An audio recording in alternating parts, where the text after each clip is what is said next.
I'm excited for President Biden and Vice President-elect Kamala Harris. I'm super excited, but I love that right now people are, have an agenda and they're making demands, as we should. This is important. We elected him, especially Black community, especially Black women, Black men. So let's have demands. And what's happening right now is the National Coalition of teacher unions. They're calling for President-elect Joe Biden to appoint a Secretary of Education who's going to really restore public education commitment. So speak to us about that, about what you guys are asking for right now from the administration.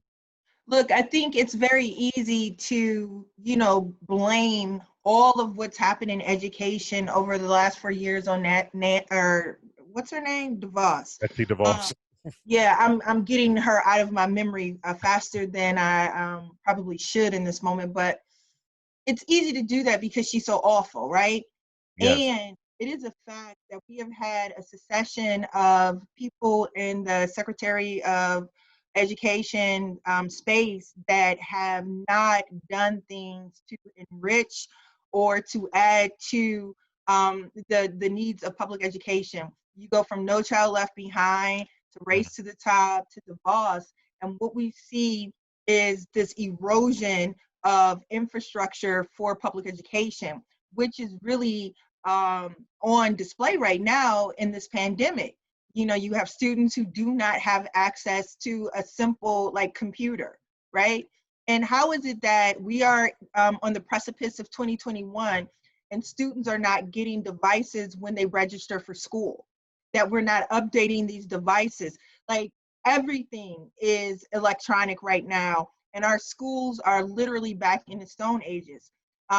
Also, I think worth mentioning in this moment is that we are going to have some of the greatest needs for public education in generations. And you see state legislatures already starting the process of cutting education funding. So how could you on one end say that we are in the greatest crisis for public education that we've ever seen, and then already readying your red pen to cut what's already not enough? So we need a leader at the federal level that is going to set an agenda that focuses on, quite frankly, Black students and brown students who have been left behind since No Child Left Behind, since before No Child Left Behind, and really make an attempt to fix education, the infrastructure in rural America and in urban America, and make those things a priority. Stacy, for folks who may not remember, explain briefly what No Child Left Behind was from the Bush administration. Well, it was this bipartisan attempt to say that, putting standards, right, into public education meant that we were finally going to ameliorate the soft bigotry of low expectations, I think is what the phrase was at the time. And what that has meant in reality is that we have a testing factory, which tells us what we already know. Children who exist in impoverished environments are not going to test well, right? We already know that the origins of standardized testing is in the eugenics movement. So why would Black and brown children do well on a standardized test? We've seen scores of Black teachers being fired and moved out of the profession, school closures, underfunding because people didn't meet the grade. So they take away the resources to the places that need them the most. So it's been cataclysmic. And then Race to the Top from the Obama era with Arne Duncan as the secretary, just, I think it was a pile on, to be honest with you. And that if states didn't do things like test more or commit to privatizing education, that they would not get funding from the federal government. These things have not helped us. And we see that, I think, more intimately now than we have ever before, because we need support, we need resources. We're in a pandemic that has been disproportionately detrimental to communities of color with respect to deaths, with respect to unemployment and infection rates. I got to tell you, to be honest, I was terrible at testing when I was a kid. I almost got held back in the 4th grade because I was really terrible at testing. Now, I could write anything. You know, I'm a writer by trade. Even in college, I was bad at a multiple choice test. I did terrible on the SATs. I did terrible. Were the ACTs around when I was a kid? I don't know. But I did terrible Or on. I just don't have the brain for it. I'm just not that person. But I could always write something. So I totally get it. No Child Left Behind. What a disaster. I mean, you can't gauge how if somebody is ready or not just because they score well on a test. It's just it's bizarre. So all right, so I think about this pandemic, Stacy. I think, what if this would have happened when I was a kid, before there were electronics? I mean, a pandemic could happen at any. What if this would have happened in 1992, 93? I mean, me and everybody in my neighborhood in West Philadelphia, our we would just would have been done. We would have this our education would have stopped at a certain grade level depending on where we were at the time. So what are we asking for? What are we asking for now in the Biden administration, even post the pandemic? What are some of the structural things that people need and that even parents should demand for? That's a great question, and I think we're not spending enough time on that particular question. I would say that we're going to have to use an imagination. Um, I would say we need to move to the portfolio way of evaluating, or the portfolio method of evaluating our students. Your testimony is what most Black folks' testimony is with regard to standardized tests. Um, and I would also say that a portfolio method of evaluating what students are learning in this moment is a very powerful medium. Listen, people are talking about learning loss. How is there learning loss? Our children are learning about the haves and the have-nots. They're learning about our healthcare system. They're learning about our education system. They are learning about science, epidemiology. Like, all of the lessons that our students are learning in this moment cannot be captured by a multiple choice standardized test, but it will be captured by their TikTok videos. It will be captured by their writings. It will be captured by whatever journaling they're doing. And I think that we have to open up the education system to where we are in the 21st century, but also to how our kids are comfortable with expressing too. I think that we need to get out of this idea of high school being 4 years. I think high school could very easily be 5 years without a problem. I'm a high school history teacher, and I have never graduated a senior that I thought would go on to college and just like knock the professor's socks off, right? I also think too that we have to start getting back to the full complement of a liberal arts education. So many of our schools don't have music programs or world language programs or arts programs. We are missing our children when we do not offer them opportunities to succeed and to explore. I would also say that our a CTE or our trades programs have to be amplified as well and funded, because everyone isn't going to go to college and everyone doesn't want to go to college. So how are we offering opportunities for our students to become plumbers or electricians or roofers, all things that provide people with a very stable middle class lifestyle? So I think that what we have to do is make funding available. So I think that the Biden administration has to, catch us where we are now, but also make an investment in where we need to go. I think that the Biden administration is going to need a leader at the top that provides, a 360 of what's necessary to make this happen. And they're going to have to have the trust and the support of educators. Look, we have been on a nonstop strike schedule throughout this country, with teachers unions leading that effort. Not enough money, not enough support, but a lot of high stakes associated with the work that we do. So teachers need a champion.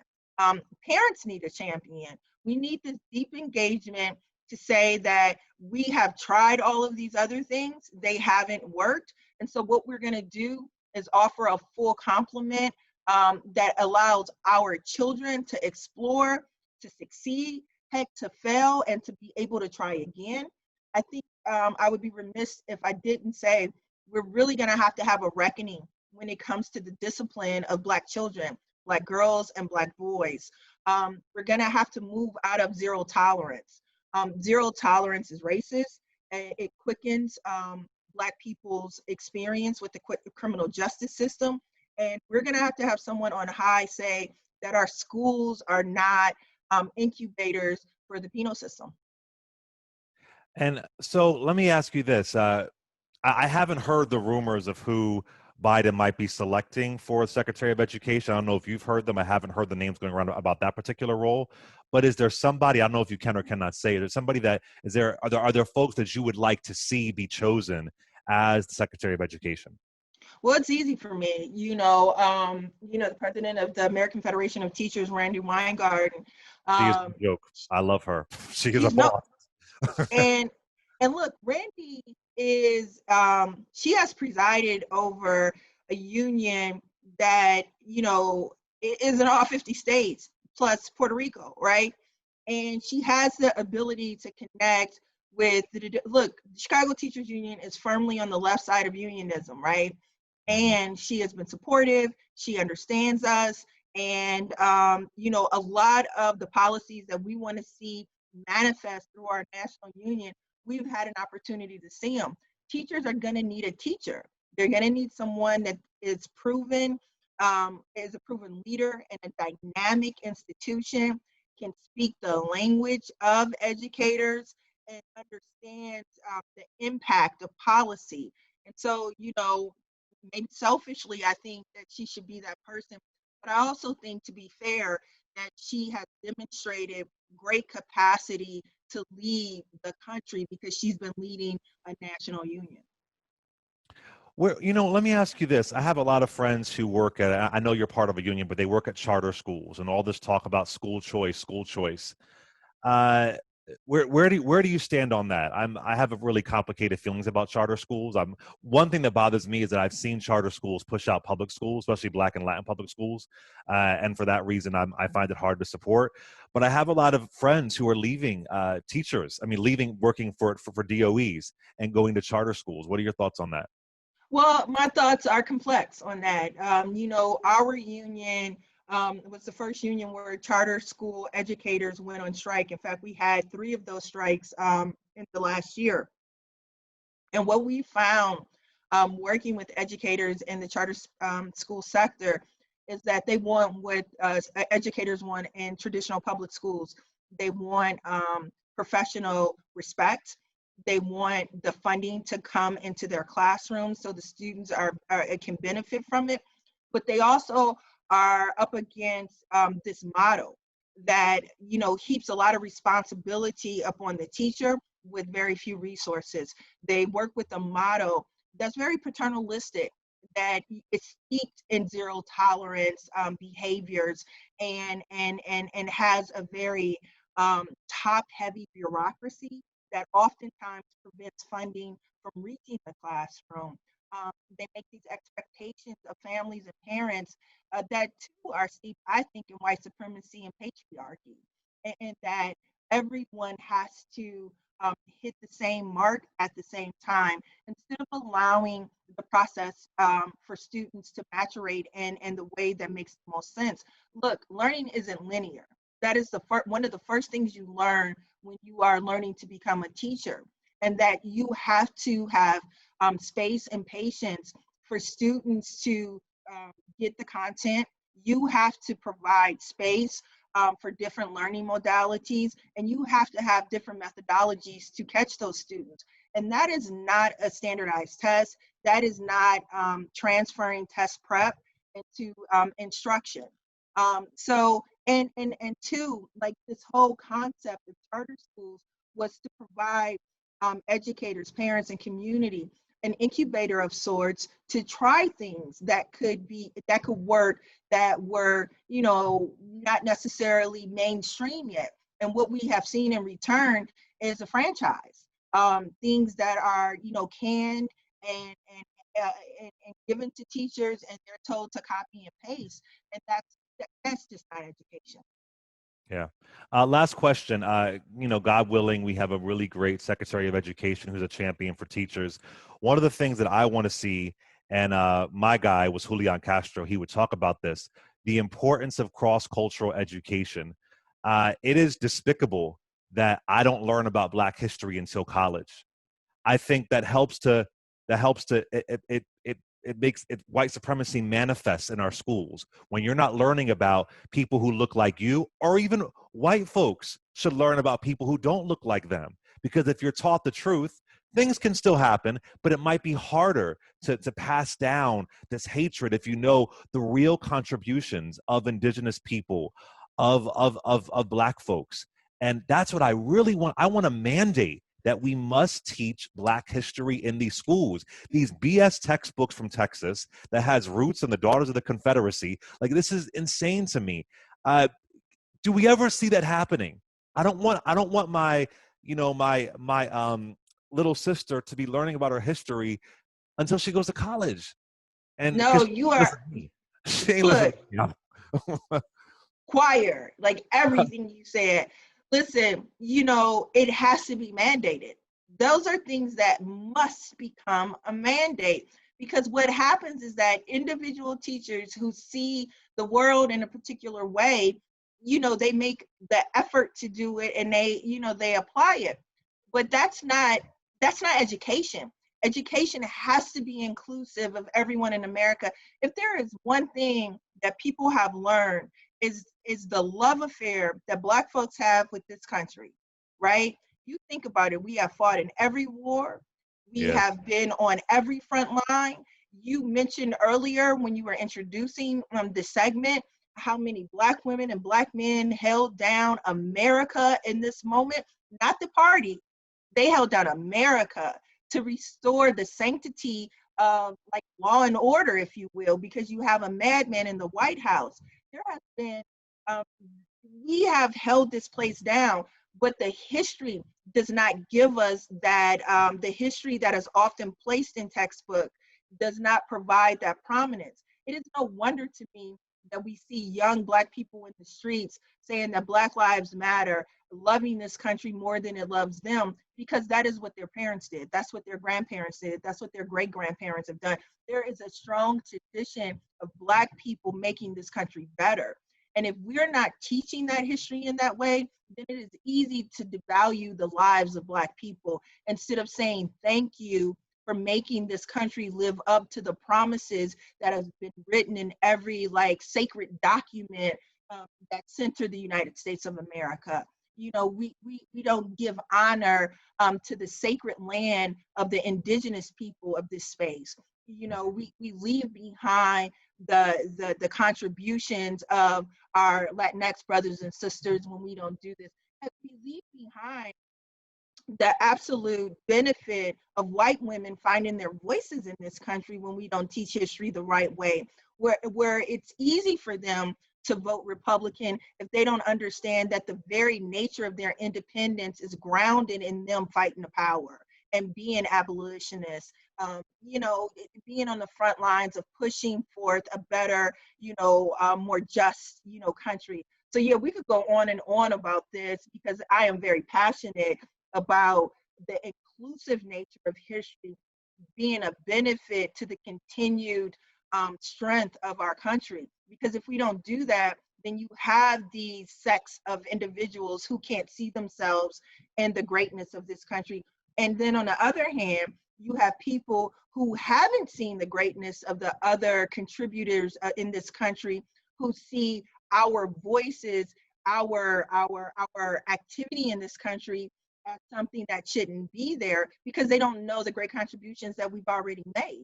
So, it would be a benefit for us to see a mandated inclusive curriculum, not just in history, but across the board. The Healy cells, that's Henrietta Lacks. That's a Black Yeah. woman who went into Johns Hopkins for treatment, and she has literally saved lives because of her DNA. Yes. Yeah. We have to go, but I got to say this too. The other thing too is that I know teachers, I have friends of mine who have gotten into trouble for teaching too much Black history. Parents have called them. They've been called, the principal have said, this is too much, kids can't take this. Like, what are you talking about? Like, I'm trying to teach other Black kids about their history and you're getting upset. That's why we need a mandate, because there are teachers out there who are trying to do the work and they're getting pushback, maybe not in New York, but they're getting pushback in other areas of the country. So yeah, I can go on forever. I want to thank you for being here. Thank you for just, I think it's important. Obviously, if we had the other administration that's in here now, we would be in dire straits. So I think we all have optimism. We're all ready to work. We all have demands, and I think it's really great that we're saying them now. And so I hope that I hope that I could do a little bit to spread the word. Randy Weingarten, that would be an awesome choice. If y'all don't know her, look her up. She's a friend of the show. She is fearless, and that's what we need for our education right now.